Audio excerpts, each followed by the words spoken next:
Hey Wargamers, this past weekend we had Warhammer Fest and there was a ton of cool stuff announced, including things for 40k like Chaos Knights and Skitarii, but also things for Age of Sigmar and Warcry, as well as community stuff like a new global painting competition. So tons of stuff that I'm sure we'll be talking about for the days and weeks to come, but for me, since I don't play Chaos Knights, I don't play Skitarii, the thing that has me most excited is the final reveal of Citadel contrast paints. Now, this is a new line of paints that they've been teasing for a while. They started with like the 50 Shelves of Grey videos that were fun, but people have been wondering what this is going to be for quite some time, and now we finally know. It's a new line of paints. It's not an airbrush. It's not an air paint, anything like that. They're standard paints. They come in pots. It looks like they're the larger pots like you get your inks and washes in. But really, they look like they're going to revolutionize the painting process in a lot of ways, or at least expedite it for certain people. It's been marketed under the motto of finally one thick coat.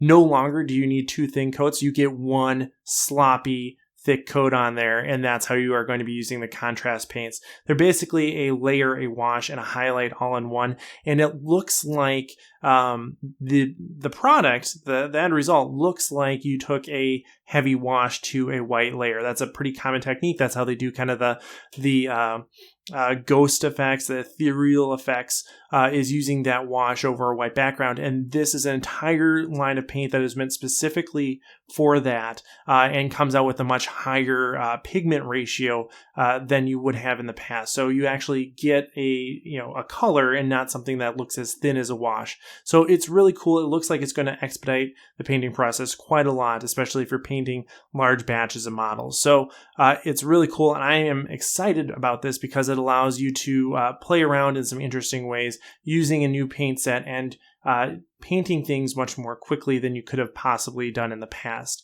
You don't have to do the base, the layer, the wash, the highlight. No, you just have this one paint and it's done. So just that on its own is something to be excited about. But there's a lot of ambiguity in the information I've seen released about this so far, about what exactly do we know. And so yes, I'm finally getting to the point of this video. We're going to talk about everything that I've been able to figure out about contrast so far, and go over the details here.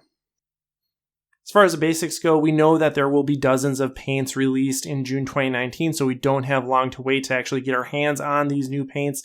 But according to a Den of Imagination video that I saw, thank you guys, there are going to be 34 paints released. Two of those, or in addition to those 34, there will be two new primers, which we'll talk about in a moment. But of those 34 paints, there's a lot of names that are returning. Now, of course, they're not going to be exactly the same color that you had in the past, because it's an entirely different, method of painting. But the idea of those shades are still present in these names. So things like Dark Angel's Green, Snakebite Leather, both of those are making a return in the contrast line, and that's exciting for me because, I still refer to colors based on that line of Citadel paint. So, my wall back here was supposed to be Dark Angel's Green. I don't know how good of a job we did hitting that, but that's how I described it, and that's what matters. So Dark Angel's Green, Snakebite Leather, and a few others are making a comeback, and that's just cool to see. It might be a little confusing because, of course, they're not exactly the same color, but still glad to see those names back in the circulation. Now, as far as how these paints actually work, there's plenty of examples at Warhammer Fest of finished products using only contrast paints, and I think they look pretty darn good. But the basic idea is that you spray it with this bone primer, and then you just layer on these paints. You don't really even have to layer them. You just put on one thick coat of whatever color you want, do that for the different colors, and you're done. So you could paint a whole model very easily in 10 minutes. Apparently it takes about 10 to 20 minutes for the paint to dry just because it does pool, right? So you're kind of thinking about a thicker wash in terms of drying time. And of course, that's going to depend on environmental conditions as well. But you lay that on there and boom, it's done. It's painted. It looks pretty darn good, I think. And as they roll out more and more colors, I'm sure we'll get a richer a richer set of models that are able to be produced using these colors. Right now, I think a lot of the colors look really good, but they also are distinctly lighter tones, right? There are blacks and grays in there, but they still look thin, right? You don't get these really deep, dark blacks because of that. They're still relatively gray. They're still relatively light. And I'm sure we'll see more richer colors come out in the future, but overall, it still looks really good. The biggest question that I have about how this actually works is the reliance on the GW primer. Now, they have 2 new primers, right? One of those is this bone color, and apparently there's been a lot of emphasis on using the GW primer with these things. And as far as I can tell, it's not that there's anything special about the formulation of the GW primer, right? It's not like it's exceptionally hydrophobic or anything like that that makes the contrast paint work. It's not like these are magic markers, you need special paper to make them work. No, the primer itself is still just a primer, but I think the thing that makes that primer special for contrast is how smooth it is, right? So really, because we're working with the wash system, we don't want abnormalities on the surface. And so I think these primers are designed to be a little bit smoother in some ways.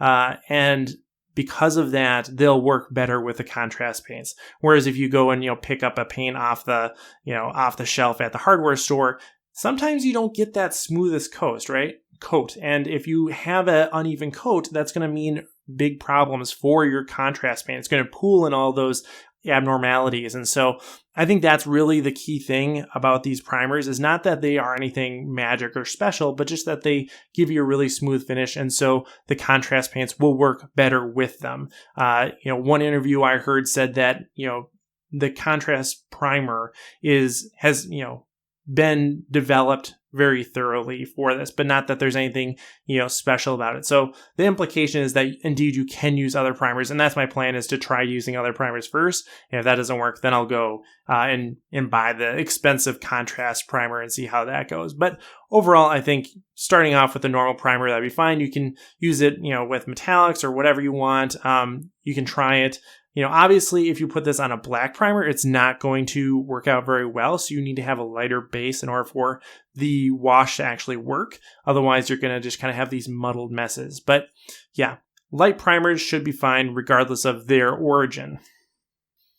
We also know that contrast paints don't mix very well with water, which makes a lot of sense. If they're advertising this as one thick coat, you don't need to thin it, right? So if you're trying to thin your contrast paints, you might be going against the grain in some ways. And so they do sell a medium, which you could use to thin your contrast paints. But if you're using water, I don't think it's going to work out as well. And that has to do with the pigment concentration and probably some of the chemical properties of the contrast paint itself. If you're thinning it down with water, you're diluting the pigments, and the pigment concentration is really what is making the contrast paint work. So we're not going to be planning on using water to dilute these at all. It's going to be pot to model, and that's it. That medium also can serve to help you wet blend. And this is another area where I think contrast is going to be really popular. One of those areas is going to be painting lots of models quickly, and the other is going to be easily facilitating wet blending. So you have your different contrast paints, and then they sell the contrast medium, and you can use that medium to easily wet blend between different contrast paints.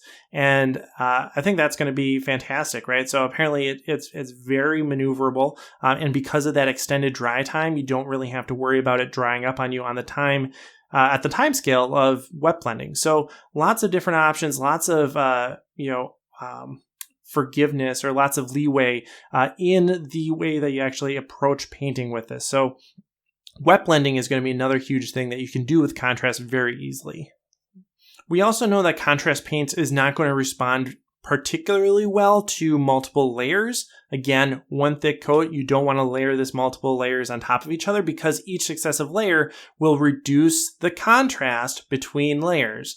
You won't get much darker in the crevices, but you'll get much darker on the highlights. And so over time, your lows aren't getting much lower, but your highs are getting lower. So you're reducing the contrast over your highs and lows on the model. So you're not really going to want to layer these at all. And I think overall, contrast paints are not going to play super well with other paints. I mean, maybe, you can layer contrast on top of other paints to some extent, to some layers. But again, it's not going to be dark colors. It's not going to be something where you're layering this on top of a black color or anything like that, or a really dark color. This is going to be something used on metallics, on lighter areas that you're really going to be able to show that contrast. Things that mute that contrast, you're not going to want to use it on. So I think contrast paints might kind of be more of an alternative than a supplement to the existing line, which I don't think is a bad thing.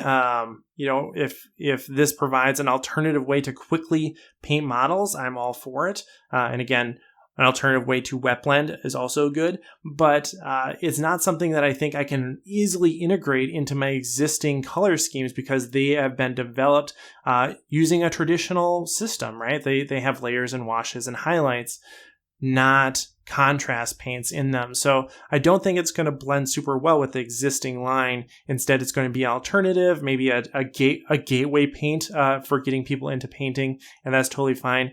But I don't have huge hopes for it integrating into my existing lineup. It's going to be more for new projects than old projects, which is fine and cool. All right, so that's everything we know about contrast. We know when it's coming, we know how many paints, and we know roughly how it works. I think it's going to be great. I'm really looking forward to using this on my new projects, like I said, particularly finishing off my Tyranids, using it on Sylvaneth and maybe some Squigs, and then also on my Vanguard Marines. I'm really looking forward to being able to just dump these pots of paints on some models and see how they turn out. So overall, a fantastic product by the looks of it. I'm really excited. Let me know what you guys think in the comments below. And of course, if you have any questions, put them down there as well. As always, thanks for watching and happy wargaming. Hey everyone, thanks for watching. This channel is made possible by my supporters over on Patreon. If you enjoyed this video, consider joining our community over on Patreon or continuing the discussion on our associated Discord server. Special thanks to Shifty, Jim Bob, Scott Heater, Nick Steele, Jared Egler, Tao Oswell, Zach Brooks, Stephen Cohen, Jake Johnson, Eric Jackson, Benjamin, Julian Peck, Andy M. Young, Giovanni DiMaggio, and Chris Kessler.